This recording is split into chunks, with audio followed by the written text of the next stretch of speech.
Your brand may be staying on top of current trends, but are you agile enough to stay relevant, resilient, and successful as customers, competition, and the world continues to change at a breakneck pace? I'm thrilled to share the newly revised version of my first book, The Agile Brand. I'm calling it The Agile Brand Revisited. It's been updated to reflect our continually changing world, and it provides 7 principles that form the backbone of an agile brand, offering detailed insights and actionable steps for incorporating them into your business strategy. This is the book that started it all, and I'm excited to share it with you. It's now available in print and digital formats and available everywhere. Learn more by going to the Agile Brand Guide website at www.agilebrandguide.com. Welcome to Season 5 of the Agile Brand with Greg Kihlstrom, where we talk with enterprise and technology platform leaders about the people, processes, and platforms that make marketing and customer experience successful, scalable, and sustainable. This is what creates an agile brand.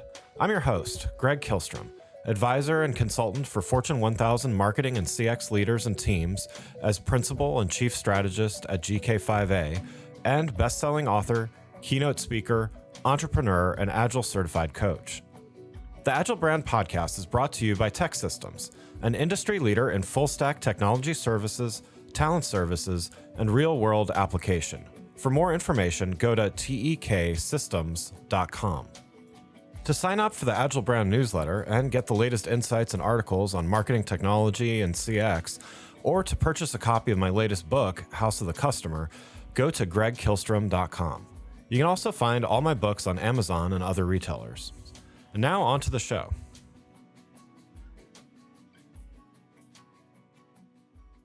Marketers and advertisers for the world's leading brands need to understand and adapt to a rapidly changing landscape on a continual basis.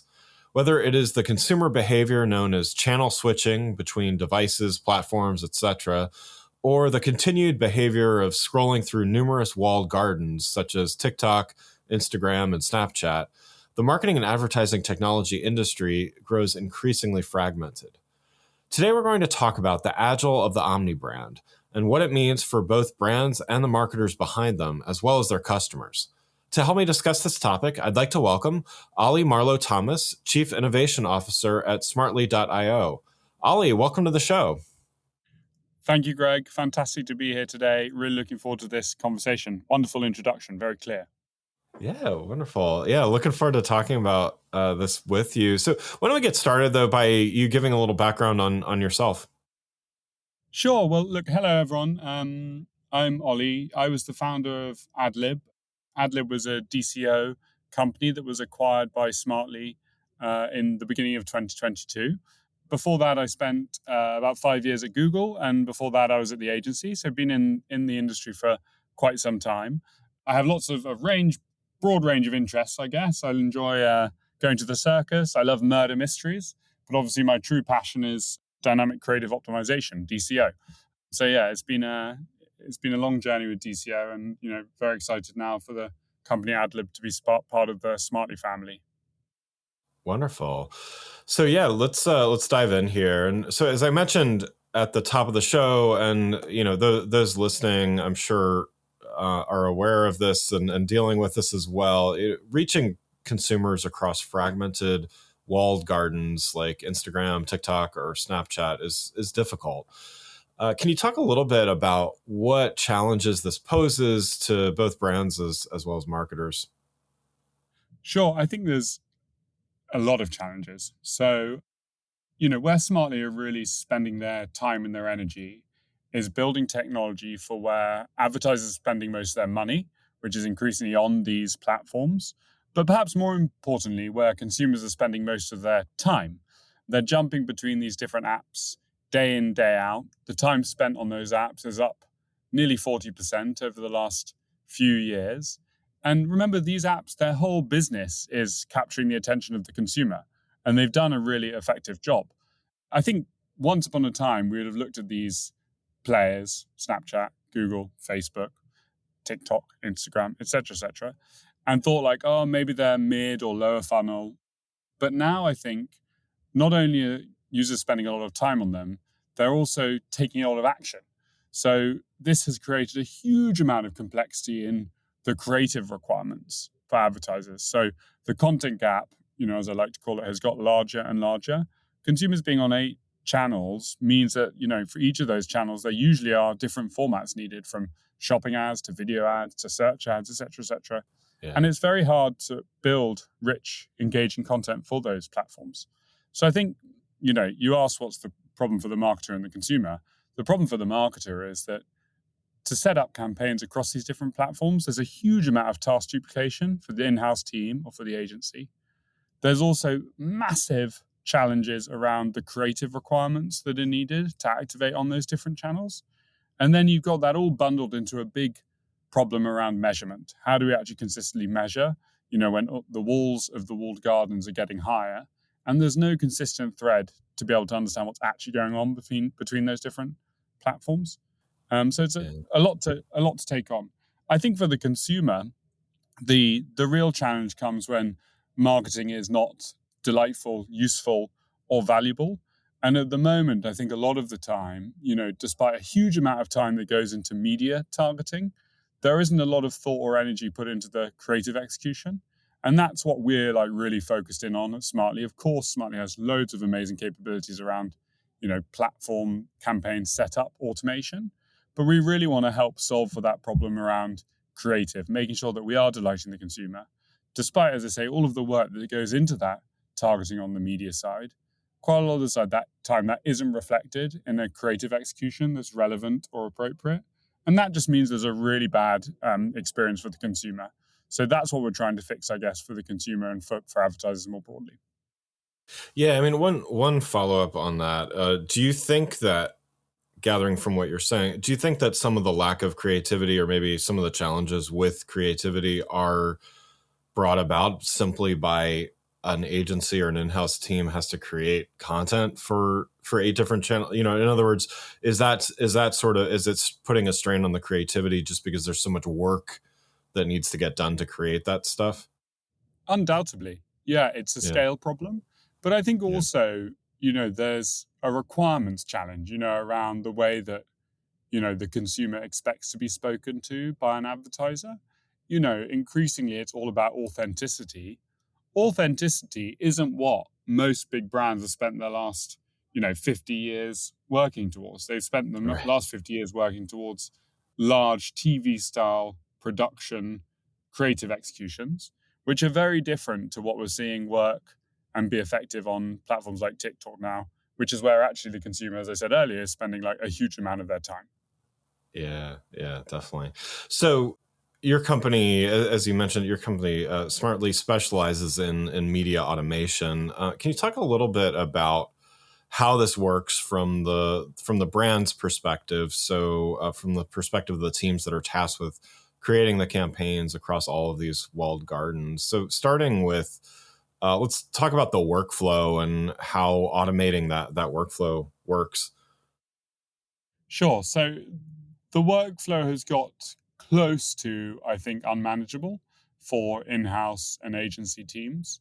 If you are trying to set up multiple campaigns with multiple targeting strategies, with multiple feed integrations across multiple platforms, the number of campaigns you can be setting up is hugely complex and cumbersome.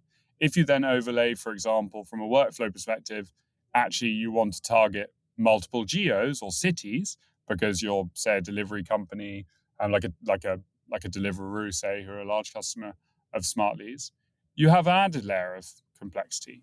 And so I think what Smartly's done extremely well is create one workflow to activate an omni-channel campaign.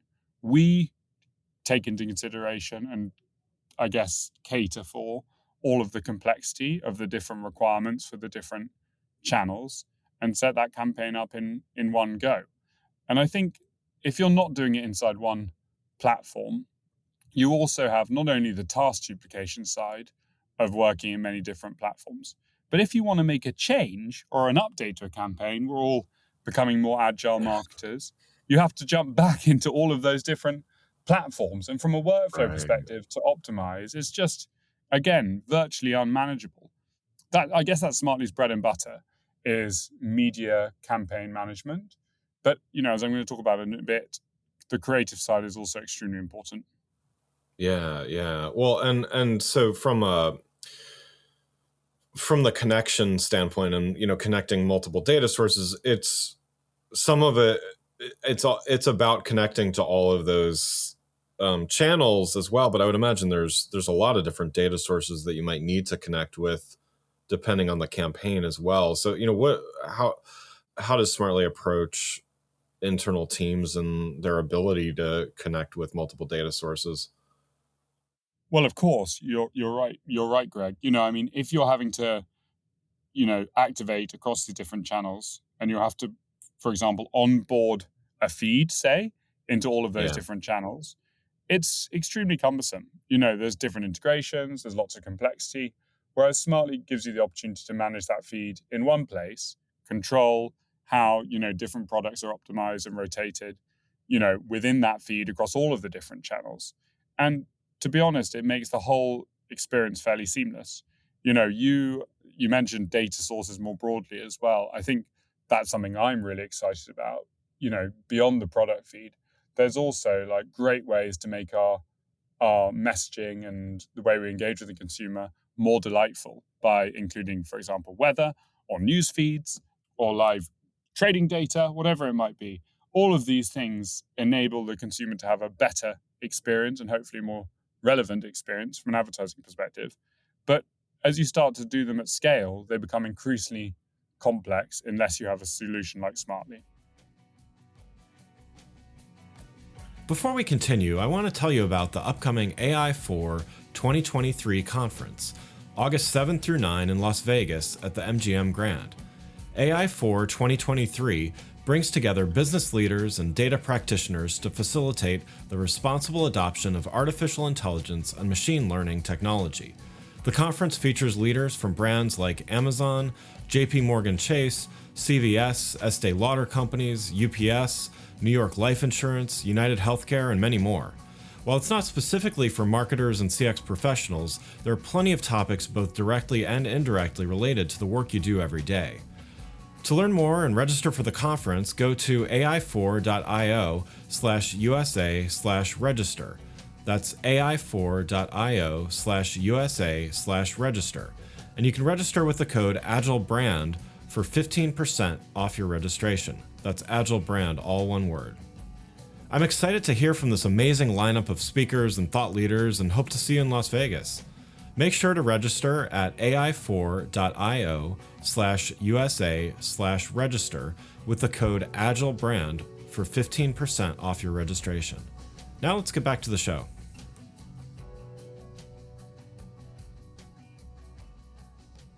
So what about from a measurement standpoint, how does this centralized way of managing things help from that standpoint, and how do brands measure their success by doing this? Well, measurement is obviously one of the most important parts of the marketer's toolkit. And, Yeah, we're about to enter a period of significant change for measurement. We're all aware that the cookie changes are coming pretty right. fast, and the way that the industry has operated as far as like performance and audience management as well, are both going to be revolutionized over the next few years. What we know to be true is that the richest data sets are housed within these walled gardens. And, customers or marketers are becoming, I guess, cautious of using those data sets to track all their conversions because things are changing. And, as I say, they won't have access perhaps to the decisions and insights as to what's caused that conversion to be a conversion. What our customers are asking from us is we actually have our own conversion model. They're saying to us, we have our own conversion capabilities, our own attribution infrastructure. We want to implement that within Smartly and use that data to optimize our campaigns so that we know that we're tracking to our own true metric. We're not using a third-party metric. And this is a huge benefit, again, Greg, if you're trying to activate across multiple platforms. You have Yeah, one single source of truth that's pumped from the brand into Smartly. That single source of truth is then used to optimize campaign performance. And you're not reliant on the third party measurement players or a partner to measure performance for you.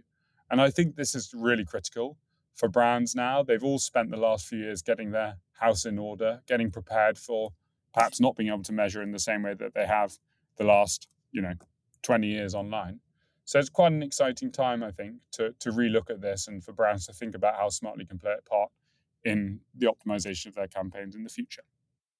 Well, yeah, I mean that part alone, because if you go into the native reporting on every platform, I mean, not only are the terms slightly different, but there's just sort of different gauges of measurement depending on the platform, and I guess that some of that has to do with the nature. Some of the platforms are different. If it's video focused versus not, there's probably some different measurements, but I would imagine the standardization alone is really powerful to marketers to be able to see all this versus, again, either logging into 8 different platforms or trying to do all this themselves and hook into some external reporting platform or something like that. Yeah, exactly. I mean, imagine optimizing across it, right? Like at the moment, you have to jump into all those individual platforms, jump into the reporting suite of those individual platforms, jump back into the campaign management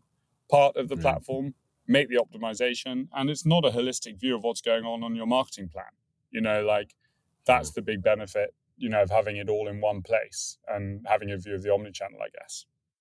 So then what can a brand do with the learning? So, management is centralized, data sources centralized. So, a lot of the headaches and just kind of switching. I mean, we talk about customers channel switching, but this is in-house channel switching, to try to manage things. But, so that stuff is kind of centralized and everything from a management, data, measurement standpoint. What do brands do with the learnings they get from this automation and to be able to continue to improve? What does this kind of enable them to do better?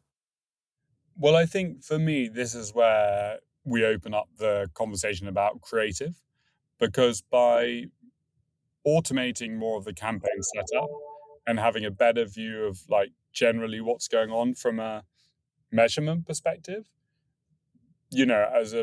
as a business, you're able to think about, okay, actually, how do we engage the consumer and what formats do we need to make sure we do engage that consumer?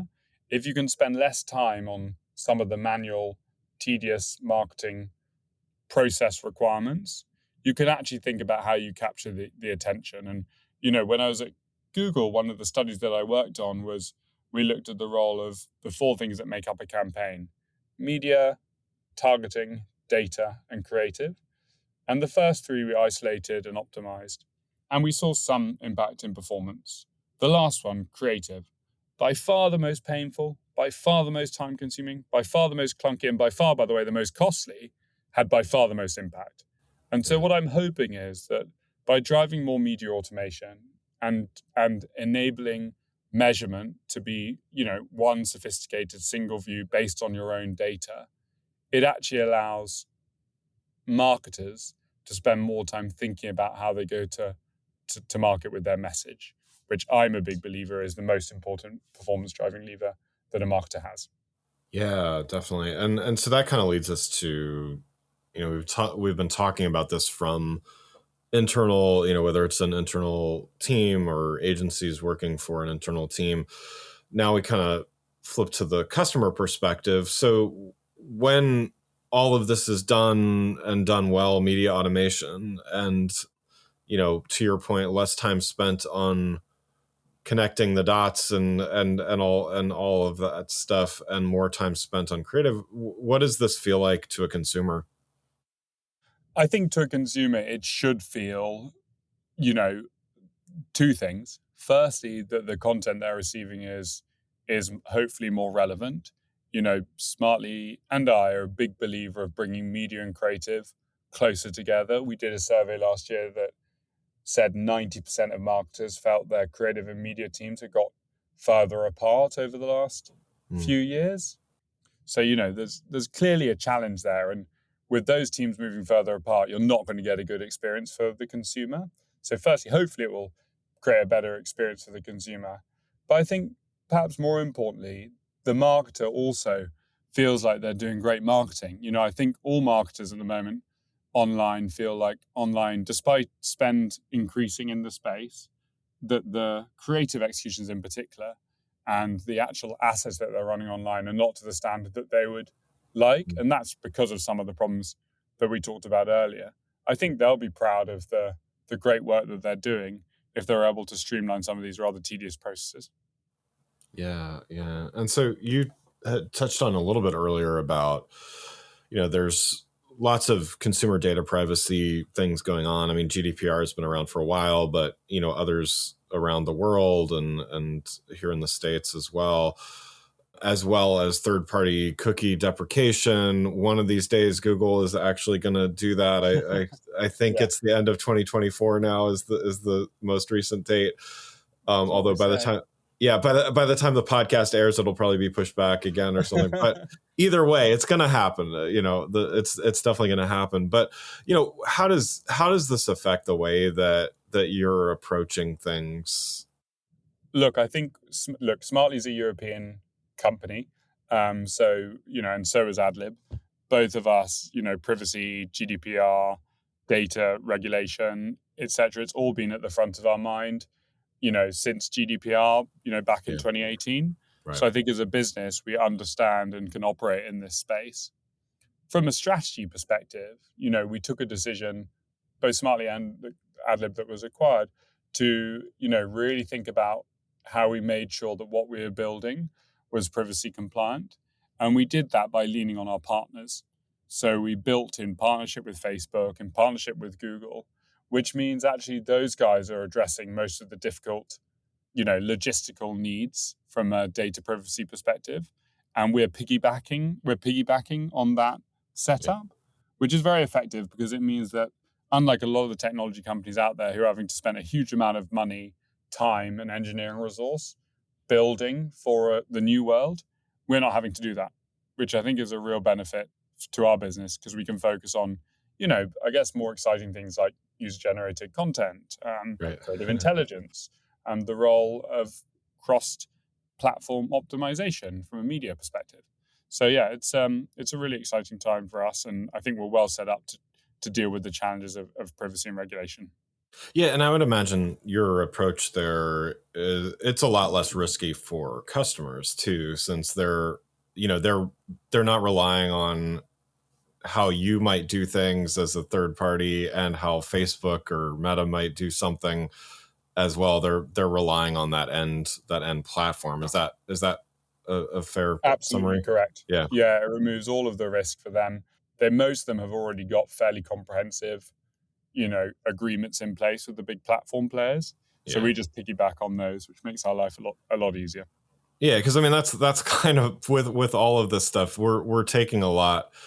I mean, granted, very large companies like Google and Meta, they certainly can mess up from time to time, but they're putting a lot of effort and a lot of time into this, and I think a lot of brands are putting their trust into a much smaller companies that may not have the reach or the resources or things like that. So I mean, to me that seems like a smart approach. Well, Oli, thank you so much for joining here. One last question before we wrap up, though. You've given some great advice already, but just if you had one piece of advice for brands that might be struggling with some of the challenges we talked about, increasingly fragmented consumer bases, as well as just creating the content and managing the campaigns for them within these walled gardens, what would your recommendation for them over the months ahead? So I think mine, look, I've been very vocal about creative. I think it remains an underutilized performance lever. It remains something that is very much an afterthought in the digital marketing space.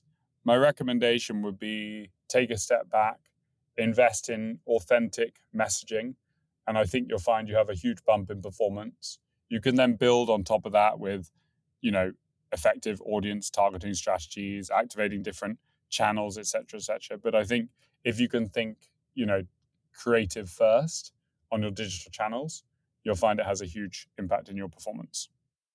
Wonderful. Well, again, I'd like to thank Oli Marlow Thomas, Chief Innovation Officer at Smartl.io, for joining the show. You can learn more about Oli and Smartl.io by following the links in the show notes.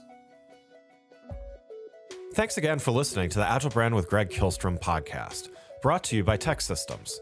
If you enjoyed the show, please take a minute to subscribe on your podcast channel of choice and leave us a rating so that others can find the show more easily. You can access more episodes of the show at www.gregkihlstrom.com.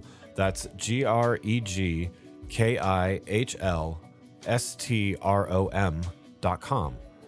To get a copy of my latest book, House of the Customer, visit my website, or you can find it on Amazon or other retailers. The Agile Brand is produced by Missing Link, a Latina-owned, strategy-driven, creatively fueled production co-op. From ideation to creation, they craft human connections through intelligent, engaging, and informative content. Until next time, stay agile.